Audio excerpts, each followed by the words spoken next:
Hey, here we are. It's another weekend. I got Tony with me. We're both Critics' Choice Association members. We're going to talk the latest movie coming out, starring Chris Pratt.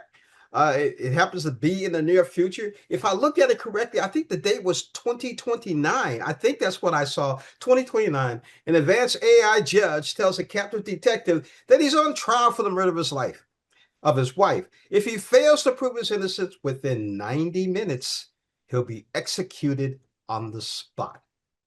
I will be the first to talk about this movie, and believe me, it was executed on the spot. I don't know what to say about this, man. I Chris Pratt in a chair for probably 90 minutes of the movie. That's about how long it was. And I was expecting a little bit more action. I really wanted to see more action. It was kind of dull with him just sitting in that chair to me. Uh, Killing his wife. It stars Rebecca Ferguson as Judge Maddox. She kept a straight face the whole time, just like Tony's doing right now. Annabelle Wallace was in it. Callie Reese. It just seemed like it could have had a little more action to it to make it a little more interesting. I have to go back to all the way to 2008. There's a movie with Diane Lane and Colin Hanks and Billy Burke, and it's called Untraceable. And that was about the internet. This is about AI. Woo, artificial intelligence? It was not. Tony. I mean, you hit most of the points already. This really steals a lot from Minority Report. It borrows quite a bit from that as well. This just takes it into today's world where it's AI related. Thank God for Rebecca Ferguson because I liked her portrayal as Judge Maddox. It was emotionless and curt and to the point, which is how AI is supposed to be. So I thought that at least gave us a nice moment of the film. But there's just nothing remarkable about this movie. There's some cool action sequences that occur, but the way it's shot and stylistic choices that were made, they kind of dull it down.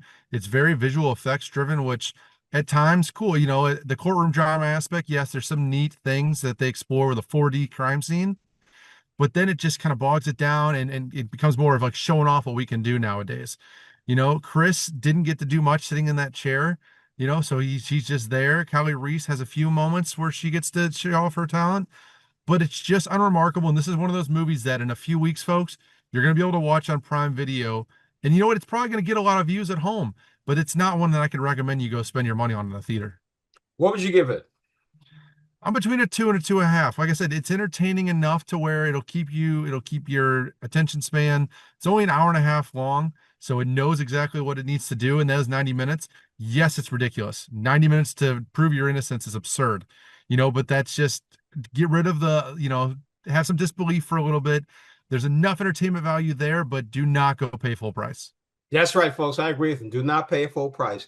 And if you're so bored one evening and about a month from now when it's streaming, go ahead and watch it then. I'm going to give it 2.5 out of 5 also. Now, we got the Oscars coming in about 8 weeks. Today, we want to talk about the adapted screenplays. Now, here are the adapted screenplays nominees. One of them battle after another, Hamnet, Frankenstein, Train Dreams, Begonia, No Other Choice. That's it. Those are one more. I'm sorry. Wake Up Dead Man, a Knives Out mystery.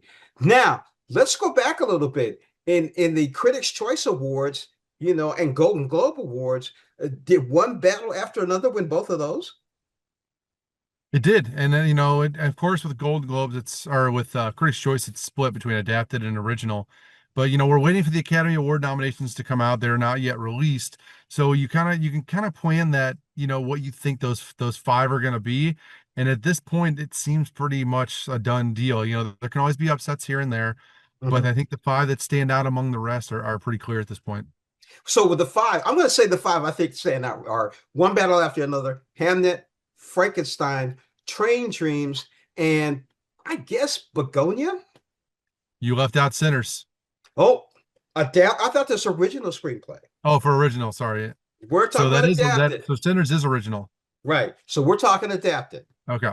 We're talking adapted It's today. the morning, folks. Apologize. He hadn't had his coffee yet, and the kids aren't up yet, so he's cheating. So we're going to keep talking about the different categories coming up. What do you think is going to win? It's one battle at this point. I think it's going to be a very fun parade for one battle after another, and I think it's deserving. Paul Thomas Anderson did an excellent work with that. I see no reason for that to stop now. You're right. It's a strong front runner for winning everything. It won Critics' Choice, Golden Globe. Look like he's going to win the Oscars too. Wait a minute, are we forgetting somebody? It's not SAG. It's what is the Writers Guild Association? You think it may win that too? I mean, at this point, it's I don't want to say it's impossible not to, but it's won every single award since, aside from a few outliers here in the regional groups. So I'd be pretty surprised at this point if something knocks it off its top spot. This is why I was so disappointed that Ryan Coogler didn't win for Sinners for Best Original Picture Drama for Golden Globes, because he's going to be in the shadow of this film, which doesn't mean his is like a distant second best. They're two generational films. It just would have been nice for him to have his moment in the spotlight, which was fully deserved. Unfortunately, now I think it's going to be one of those years where he's watching a lot from the ground, not going up to the stage. Pretty much like Mercy. I got you. All right, folks, that's it. Have a great weekend. We'll see you next week.